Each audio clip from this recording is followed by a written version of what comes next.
आज सोमवार दिनांक 3 फेब्रुवारी 2025 रोजी कैलासवासी सौ चांगुणाबाई सावळेराम इंदोरे ह्या आजींचा 5.5 महिन्यांचा कार्यक्रम त्यांच्या राहत्या घरी चांडोली खुर्द या ठिकाणी संपन्न झाला। सकाळी 9 वाजता प्रमुख पाहुण्यांच्या उपस्थितीमध्ये प्रतिमा पूजन करण्यात आले व 9:30 ते 11 या वेळेत हरिभक्त पारायण सुरेखाताई शिंदे यांचे सुश्राव्य पारायण पार पडले। आजींच्या या 5.5 महिन्याच्या कार्यक्रमाला चांडोली ग्रामस्थ तसेच नातेवाईक आप्तेष्ट मोठ्या संख्येने उपस्थित होते। अनेक दाखले देत सुरेखाताईंनी उपस्थित समुदायाची मने जिंकली। आजींच्या पश्चात आजींचे पती सावळेराम कृष्णाजी इंदोरे तसेच मुलगा विजय सावळेराम इंदोरे, सुरेश सावळेराम इंदोरे, राजेंद्र सावळेराम इंदोरे व मुलगी सुनीता सुनील गांजाळे असा मोठा परिवार असल्याचे प्रस्तावनेत इंदोरे सर यांनी सांगितले। ह्या कुटुंबाचा नेहमीच समाजकार्यात मोलाचा सहभाग असल्याचेही ते म्हणाले। उपस्थित मान्यवरांनी आजींना भावपूर्ण आदरांजली समर्पित केली आणि कार्यक्रमाची सांगता करण्यात आली। तदनंतर इंदोरे कुटुंबियांच्या वतीने अन्नप्रसादाचे आयोजन करण्यात आले होते। पाहूयात कार्यक्रमाची काही क्षणचित्रे स्टार मराठी डेली न्यूजच्या माध्यमातून। कायदे असतील बाहेरून, पण एक देवानं कायदा निर्माण केलेला सांगते, पूर्वीपासून चालत आले। भाऊ बहिणींचं वाकडं जर आलं, ऐका बरं का महिला मंडळ, तर देवानं कसा कायदा तयार केला होता। भावाला पोरगी व्हायची आणि बहिणीला पोरग व्हायचं, बहिणीला पोरग आधीच व्हायचं, भावाचं लग्न आधी जरी झालं तरी मूल मात्र नंतर। काय माहिती, त्याच्याकरता एक जात्यावरची ओवी आहे नाही का, मिरगाच्या आधी पाऊस पडा रोहिणीचा, भावाच्या आधी पाळणा हाल बहिणीचा।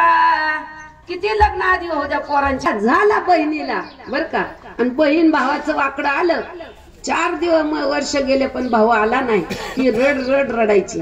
तिच्या जावचा भाऊ आला, त्याला राखी बांधायची बर का। 4 वर्ष गेले, 5 वर्ष गेले, दम काढला, आता काय करेल दुसरं।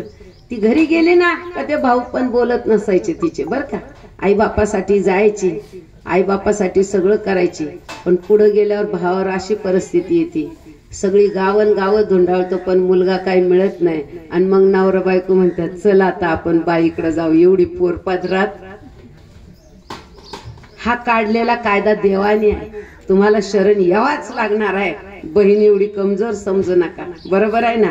आणि आता पोरी मनाने दशक्रिया होऊन जाते आणि 9ला प्रवचन चालू होतं, 9ला तिकडे क्षौर करून घेतात, नैवेद्य दाखवतात, काकस्पर्श होतो आणि नंतर प्रवचन चालू करायचं, कारण तिकडे गडबड चालू आहे तोपर्यंत इकडे नाही, त्यांना प्रवचन ऐकायचं।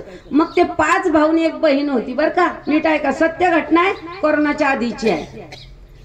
इथं ते 5 भाऊ बसलेले, सगळेजण फक्त खाली पायजमान उघडेच होते, अंगावरती टॉवेल घेतलेले, ते बसले तिथं क्षौर केलेले, त्यामुळे ओळखायला आलं हे 5 भाऊ हेच असतील। मला कागद लिहून दिल त्या 5 भावांची नावं, ते भाऊ सुद्धा 60-65च्या पुढचे होते वयाचे, असे इथं बसलेले। इकडे महिला बसलेल्या, रंगात आलं चांगलं प्रवचन, आणि तिकडनं एक बाई पळत आली, त्या बाईचं वय असेल 30 वर्षाचं असेल अंदाजे, ती पळत आली आणि त्या 5 भावांच्या अंगावर पडून मोठ्या मोठ्यानं रडू लागली, माझी आई मला दे, माझी आई मला दे, दे माझी आई मला। ती बाई एवढी रडत होती का मला प्रवचन करता येईना, आवाज जाईना। मी त्या बाईला म्हणले, हो जरा ताई जरा थांबा ना। ती म्हणायची, ताई तिने माझ्याकडे मोर्चा वळवला, माझी आई मला द्यायला सांगा यांना। म्हणलं तुमची आई कुठे गेली, आता मला काय माहिती।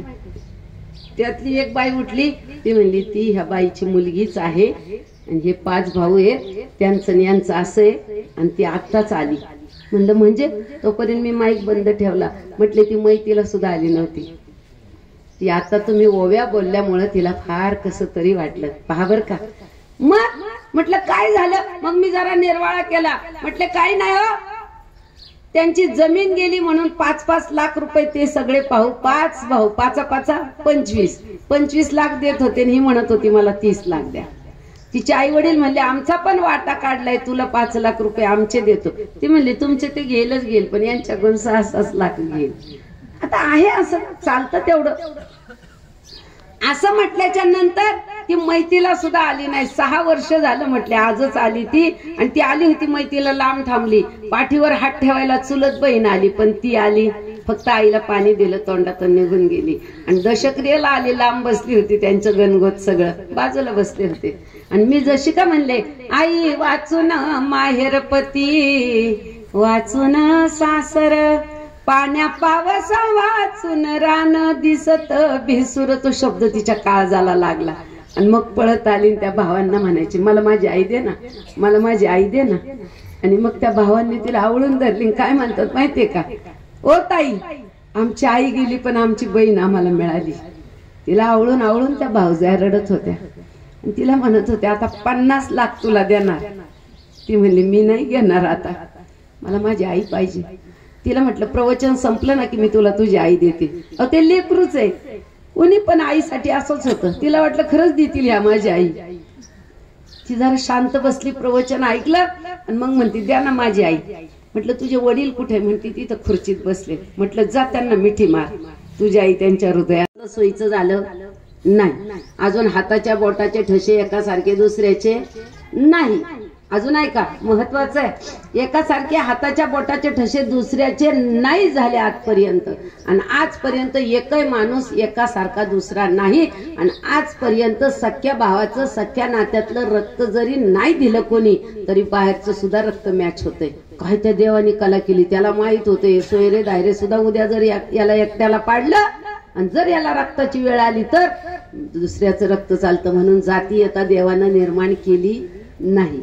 तुम्हाला एक विनंती आहे, कपाळाला भरगच्च कुंकू लावत जा बर का, तुळशीला पाणी घालत जा, हा धर्म आहे. भांगात कुंकू भरा. भांगात असं कुंकू का भरावं? पॉझिटिव्हिटी येते. इथून हे आज्ञाचक्र आहे आणि ही कवटी आहे. या आज्ञाचक्रातून निघालेले विचार या कवटीत गरगर फिरतात. आधी जसं वादळ कसं फिरतं आणि नंतर ते उडतं, बरोबर आहे ना. ते असं फिरत फिरत फिरत फिरत येतं, नंतर वर जातं. मग तसं हे आज्ञाचक्रातून विचार निघतात, ते गरगर गरगर गरगर फिरतात, इथं जातात त्या टाळून. इथून वर नाही उडाले पाहिजे, तिथून त्यांनी खाली जाऊन हृदयात भिडले पाहिजेत. हे धर्मशास्त्र आहे बरं का. म्हणून त्या आज्ञाचक्राचं ही पॉझिटिव्हिटी येते. इथं गेलेली आई सवाश नाही सांगणं गरजेचं आहे. त्या किती छान दिसत आहेत बघा ना. ती माऊली ज्ञानेश्वर महाराज की जय, जगद्गुरु संत तुकाराम महाराज की जय. बसा मंडळी, सावकाश जेवण करा.